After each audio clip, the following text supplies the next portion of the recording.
Okay, almost there.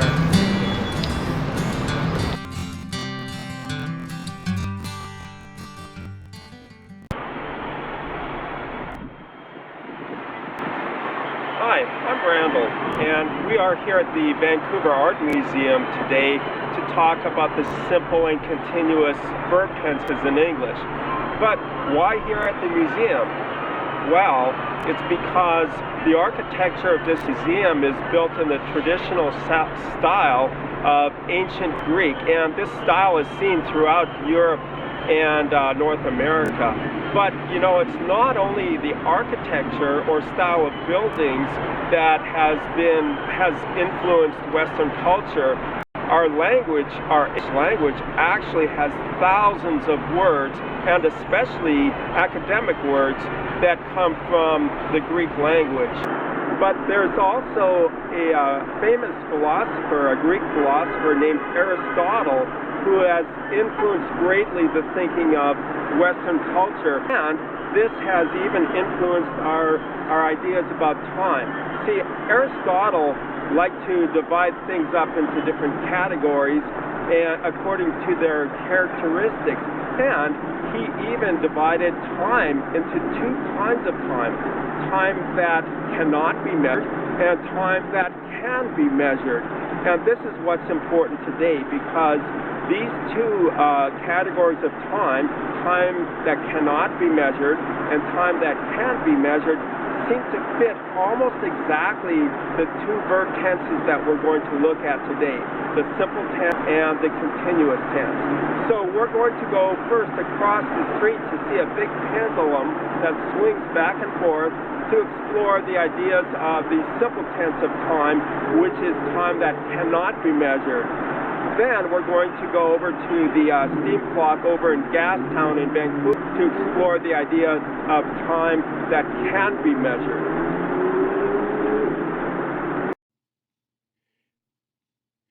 The important thing to remember is that in the simple and continuous tense, there are two types of time.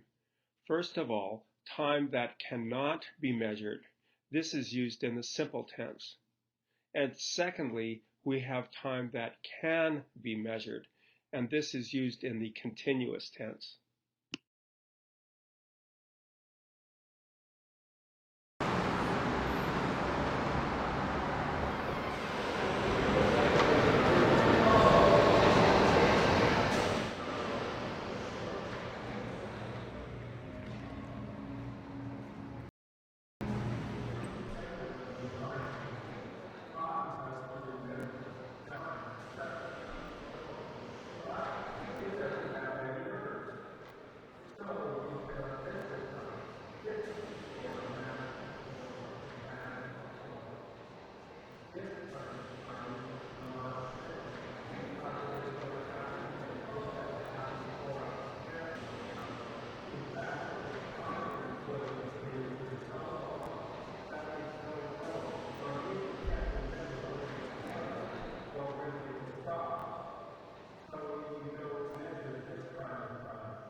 Okay, we are going to explore the concepts of time that we find in the simple tense. First of all, it is important to note that a Western concept of time is not the only cultural concept of time, and it is not better or worse than other cultural concepts. Western cultural concepts merely reflect and at the same time influence our culture. Secondly, it is important to note that although the simple tense seems to follow Aristotle's categories of time that can or cannot be measured, Cultural concepts are always changing, and we can't say that this comes directly from Aristotle. At the same time, however, it does seem at least useful in understanding the simple and continuous English verb tenses. The first concept of time that is important for the simple tense is that the time of the action is like a pendulum. A pendulum doesn't give us the time of day, and we do not use it to measure time. We are aware that time is passing, but we don't know the specific time. The simple tense is for time that cannot be measured. It is for general time. So here is what that includes. It includes the question of when does the action happen? Well, it happens anytime, a general time. Also, there's no definite start or stop to the action.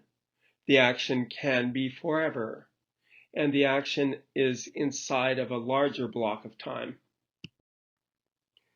The next concept of time for the simple tense is that action happens at some point of time inside of a larger general period of time. Mostly in the simple tense, action happens generally in the past, present, or future. Usually, no specific time is mentioned. In the simple present tense, some actions can be forever, so the action can include the past and the future.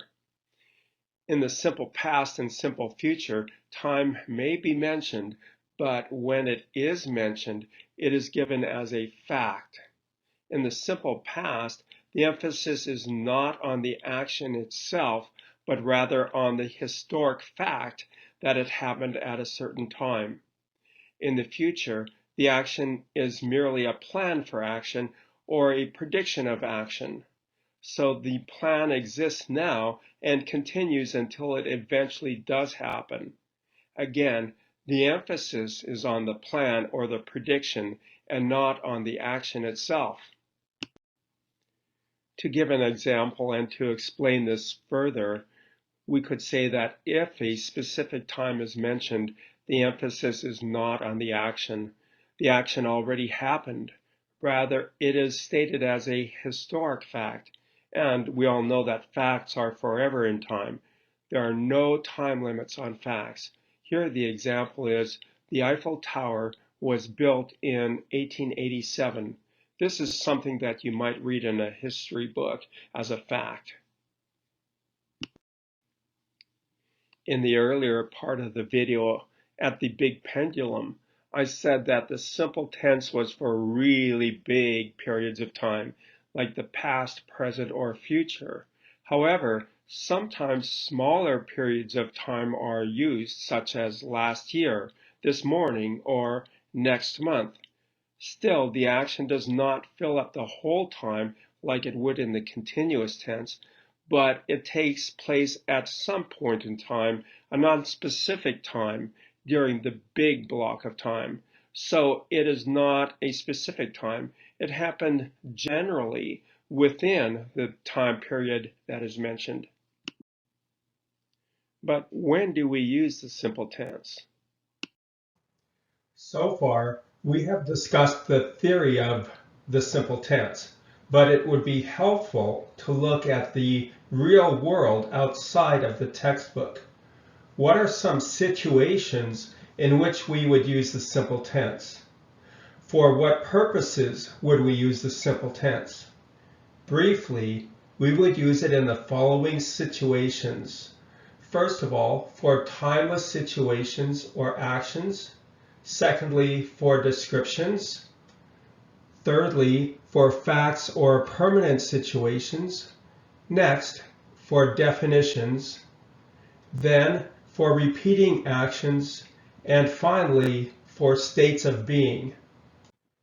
Pause the video to spend more time looking at this, but we will look at these in more detail coming right up. The first situation where we would use the simple tense for is for timeless situations or actions. No specific time or end time of the action is given. It is not clear or it is not important. We don't know when the action happened or when it will stop. Sometimes it is because the action has happened for a very, very long time. For example, elephants live in this area. We don't know when this started or when it will end, and it has happened for a very, very long time. Another example is the moon circles the earth. Again, we don't know the start time or the end time of this action. We only know that it has been circling for a very, very long time. Here is another example of something that does not have a specific or clear starting time or end time. The example is, the earth turns. We only know approximately when it started to turn. We know that it happened at some time in the past, but we certainly can't say down to the minute, day, or even the decade when it started, and we hope that this will continue forever, at least for our lifetime. Another situation in which we would use the simple tense is for descriptions of people, things, or animals. Aristotle, the philosopher, was interested in the idea of essence. A description is really giving the essence of something. The essence of something includes the long-lasting or forever characteristics of it. These characteristics are a part of what something is. Here are two examples. In the first one we have, Sue is a friendly and positive person. This is her normal way of being. However, if she is sick on one day and is not friendly and positive on that day, it is not who she is as a person, her essence. This is not normal for her. The other example is, tigers are big cats that are wild. Unlike lions, tigers always have stripes. If they don't have stripes, it is not a tiger. For a longer description of a park using this simple tense, see the example of the park at the end of this video. Another situation in which we use the simple tense is for descriptions of normal life or common activities in a place or a situation, or even our own life. Here's a description of a normal day in the life of a city. People drive to work. Cranes load ships. Trains come and go. Another situation for the simple tense is for facts or permanent situations. We don't know when this started or when it will end. Facts are things that are always true in all situations. For example, water freezes at 0 degrees Celsius or 32 degrees Fahrenheit. Jupiter is the largest planet in our solar system. We also use it for permanent situations, something that will stay the same and doesn't change. For example, the Arctic Ocean touches the shores of several northern countries. Here are more examples of permanent situations. The wind always blows here. Waves crash into the shore. The moon shines in the sky. Mountains stand tall. We also use the simple tense for definitions or descriptions of ideas or concepts. Here's a definition of clinical depression. Clinical depression is a psychological condition, a part of a group of mood disorders that affect people. It is persistent. It can last several weeks, months, or even years. It can lead to dysfunction in people's lives.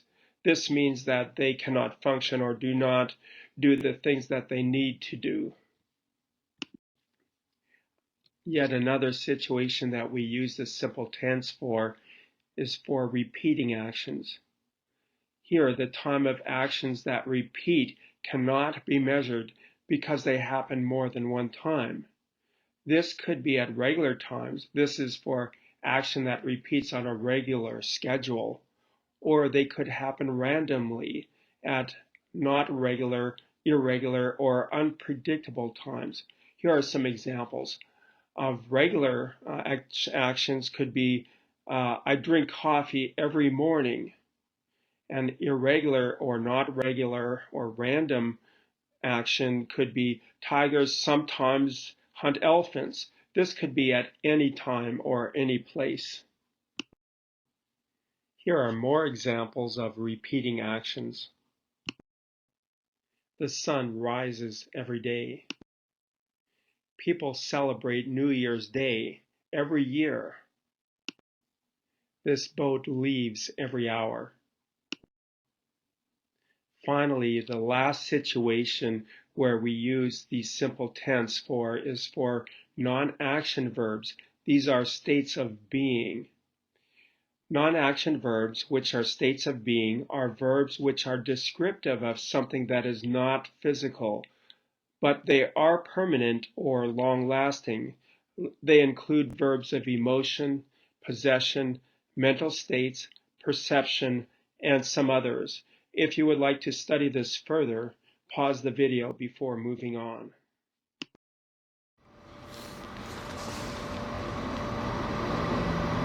Okay, we're going over to Gastown now to talk about time that can be measured.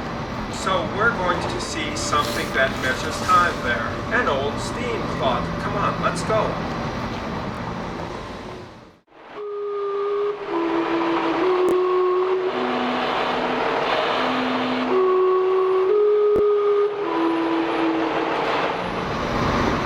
Well, here we are now in Gastown, and we are here to see this big steam clock. Well, people in Western culture are always very worried about the time, and we are always measuring time. We have many kinds of things for measuring time. Clocks, timers, calendars, schedules, and the list goes on and on and on. The continuous tense is for actions with a specific and measurable time. They always have a specific time attached to them. They may have a specific time like a clock, or maybe have a start and stop time like a sand clock. They fill up that length of time. Here are some concepts of time for the continuous tense.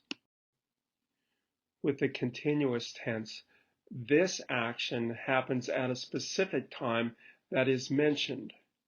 The time of the action is limited or temporary. The action does not repeat, and the action can be connected to time in two ways. First of all, with the continuous tense, specific time is important. The continuous tense focuses on a specific action that happens at a specific time. It is not like the simple tense, where the action could be at any action at any time. With the continuous tense, the actions happen at a specific time. Here, the specific time is 8:52. It is 8:52 and an airplane is flying. More examples of the continuous tense. These actions happen at these times, a specific time.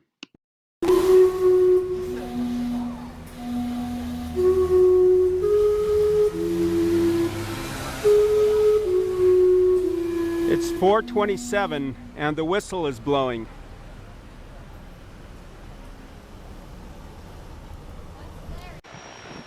The plane is arriving now. The taxis are waiting when the ship arrives. With the continuous tense, there are time limits. It's like having a fence that limits them to the time that we are talking about. The actions must stay within that time, and they must stay inside the time fence that is given. Now, action could also happen at another time, but we are talking only about the one action that happens only at this time. It is helpful to compare two examples to help us to understand this. One action is using the continuous tense, and the other action is using the simple tense. The action of the continuous tense is temporary, while the action of the simple tense is probably for a very long time. We don't know when it will end. Here, in the first picture, if you say, I am working at a fast food place making hamburgers, this is probably a temporary job, a for now job. So you use the continuous tense because the time is limited. Maybe it's a job that you don't really like or doesn't pay enough to be a long-term job. In the second example, you could say, I work as an engineer for the Hughes Aircraft Company. It's a great job and it's a career. You do plan to stay there for a long time. You have no plans to quit, so there are no real time limits. We use the simple tense. Another important thing about the continuous tense is that the action is continuous for the time that is given. It is like a sand clock. With a sand clock, you start the action by flipping the clock. Then the sand starts to flow and it continues until the time that the sand runs out. It is continuous for the amount of sand in the clock. In the same way, the action of the continuous tense starts and is continuous for the time that is given. Now, there are two ways that time is connected to action with the continuous tense. The first is that the action happens at a point in time, and the second is where the action fills up a certain amount of time that is given. One way that action is connected to time in the continuous tense is that the action happens at a point in time. A specific time is given, and the action starts before that time and continues afterwards. We don't know exactly when it started before or when it will quit, but it can be assumed that it is close to the time, the point in time that we are talking about. The second way that action is connected to time in the continuous tense is that the action fills up a certain time. If you say, I am studying today, studying is filling your time today like bubble tea is filling this mug. Now, you will notice that although bubble tea is filling the cup, there are some bubbles at the bottom. In the same way, if you say that studying is filling your day, you will, of course, still take some breaks during the day, but studying is taking up most of your day and studying continues through the day. But when do we use the continuous tense? In what situations would we use it? It's not as complicated as the simple tense. Basically, we use it when time is important to the action and there is a time given or it is implied. For example, when I use the present continuous tense to say, I am drinking coffee, we know that the time of the action is now. Now is implied. Here are some guidelines for using the continuous tense. We use the continuous tense when the time of the action is important.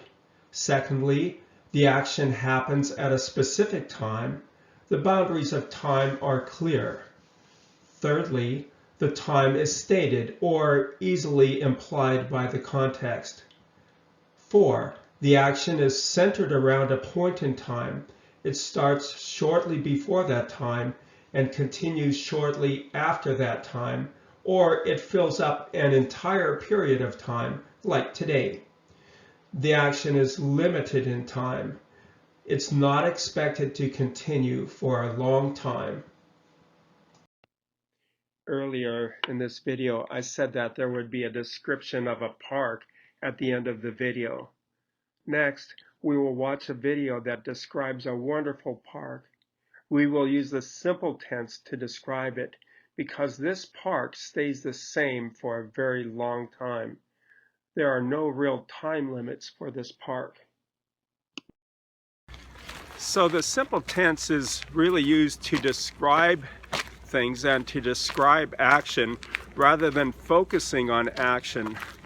So we use it to talk about things that happen again and again, or things that happen over a long time, or use it for talking about things that stay the same for a long time. I love this park. It's got a lot of trails on it, and people come here all the time to walk or to take their dogs on a walk. It's beautiful, and it's peaceful, and it's relaxing. You can walk on this walk.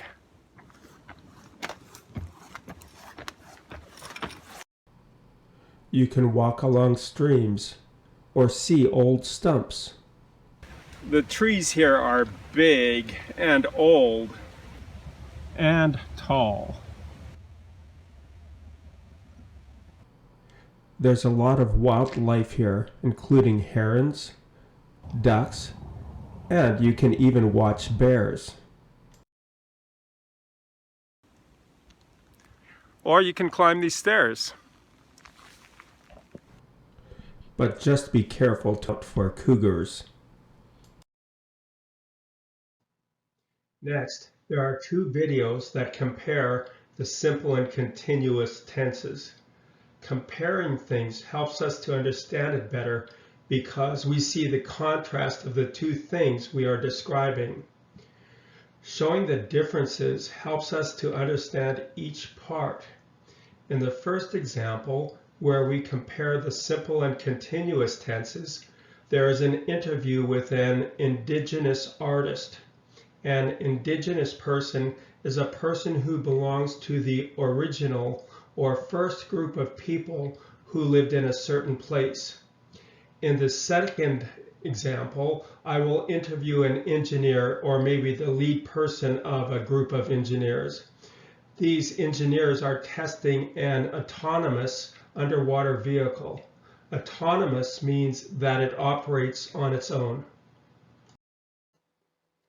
While I was in Vancouver, I interviewed an indigenous artist. An indigenous artist belongs to a group of people who were the first people to live in Canada or other countries. I asked him to tell what he was doing at that moment and also to introduce himself. First, he used the continuous tense to tell what he was doing at that moment. Then he used the simple tense to talk about how to carve a feather from a block of wood. He continued to use the simple tense to tell a little about himself. Yeah, I'm just working on a feather right now. Okay. And they start from one block of wood. I actually wouldn't have been. From that to that. Okay. And my name is Chris Churro. Yeah. Carver. My dad's Denny from Northwest Territories. Okay. And my mom is Jeremy. So. All right, thanks. Okay, so you're making a feather, right? Yeah. Okay, yeah. Thanks a lot. So I was at the wharf on the Burrard Inlet last summer when I saw this team of people, maybe scientists or engineers. They were unloading this strange device into the water, maybe a submarine or a submersible. Then I saw someone who looked like the team manager. So I asked if I could interview him, and luckily he said yes. I asked him what they were doing on that day, and he used the simple tense to describe the vehicle. What are you doing here today? Oh, so over here we have a autonomous underwater vehicle. It's a robotic submarine that we built in Cellular Robotics in Burnaby. And then the continuous tense to talk about what they were doing on that day. and we're testing hydrogen fuel cells. So the fuel cell in here is what we're really trying to get some hours on and get some endurance testing on powering the vehicle from a fuel cell. Then he used the simple tense again to describe more about the vehicle. It still has a battery like other vehicles of its type, but once we get the weight and trim of the vehicle sorted out, we're going to head out to Indian Arm and run some missions in Bedwell Bay. Great, yeah, thanks a lot. No problem. Be sure to subscribe and click on the notification bell to receive notice when further videos or materials become available. Also, links to a free grammar textbook are given below.